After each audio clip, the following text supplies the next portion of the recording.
Okay, so today we're going to talk about financial mathematics, which is money and percentages. And we have to be very careful with the words we're going to use. The words we're going to use sound very similar but mean different things. So there's two formulas we're going to cover today. So the first one talks about what if I'm baking a cake and I want to sell it. If I want to sell it, there's going to be two amounts of money that I have to look at. So the first amount of money is how much does it cost me to make the cake? How much does it cost me for the flour? How much does it cost me for my time? So this is my cost price. And sometimes the book likes to abbreviate it with CP. Now that is how much I have to pay to make it. So if I want to make money, I need to mark up. So I need to make it more than the cost price, so I make some money. So that amount of money is called a markup. Okay, this is the money I want to make.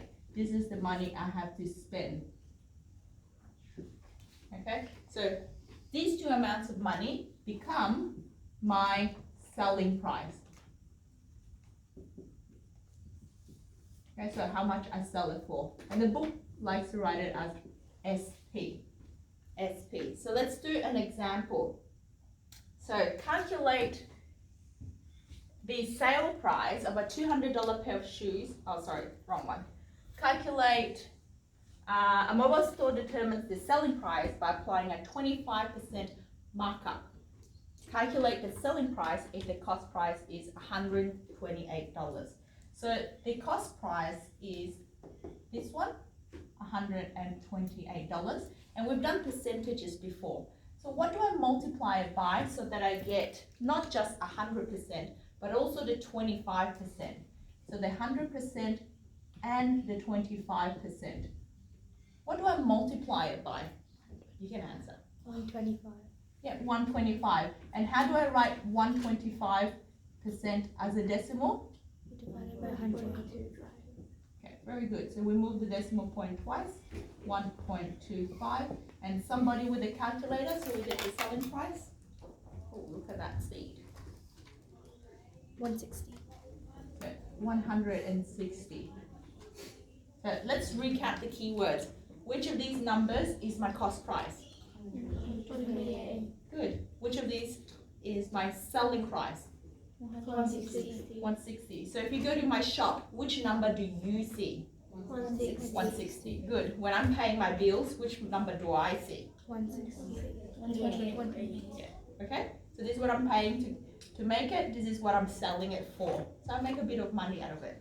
Now, where is the confusing part? The confusing part is when I introduce to you the next three words. So that's me selling something. However, if something is on sale, I'm just going to double check.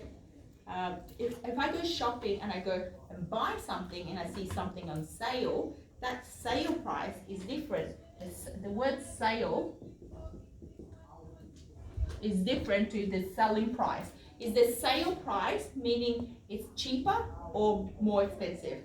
Cheaper. Cheaper. So the sale price is something that's smaller, whereas the selling price is something that's bigger. Make sense? Yeah? So how do I get the sale price? We look at the price tag. Let's say we're buying a t-shirt. Oh, that's a really wonky t-shirt. Sorry, guys. Okay. There is a tag. And what's on the tag? What do we call this? The price. Cost price. Okay, so it's not costing me, it's the mark price. So this is why it's confusing.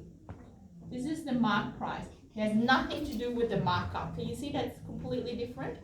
So the mark price. The mark price is the selling price. Okay? But we're not going to confuse and put them together. So we have a mark price and then we multiply, or we add or subtract the sale. Yeah, we subtract the sale. So the sale amount is called the discount. And then we get the sale price. But can you see that you have to be very careful with the wording? Selling price and sale price is completely different. The mark price and the markup is completely different. Yeah. All right. So let's look at an example. Let's look at example A this time up here. calculate the sale price of a $200 pair of shoe discounted by 10%. If it's discounted by 10%, am I going plus or minus the percentage? Good. So instead of paying the 100%, I only pay for 90%. And how do I write that as a decimal? 0.9. Excellent. So now, how much were my shoes originally? 200 times. How much is it, sorry? 200 times 0.9. 200 times 0.9, and what do I get? $180. 180. So that makes sense. How much am I paying for? Which of these numbers? 180. And what do I see when I walk into the store? 200. So I see the marked price, I pay for that. Okay. Can you see the difference in the two things? Yes. It's very tricky, isn't it? It looks almost the same, but it's not. Hit pause.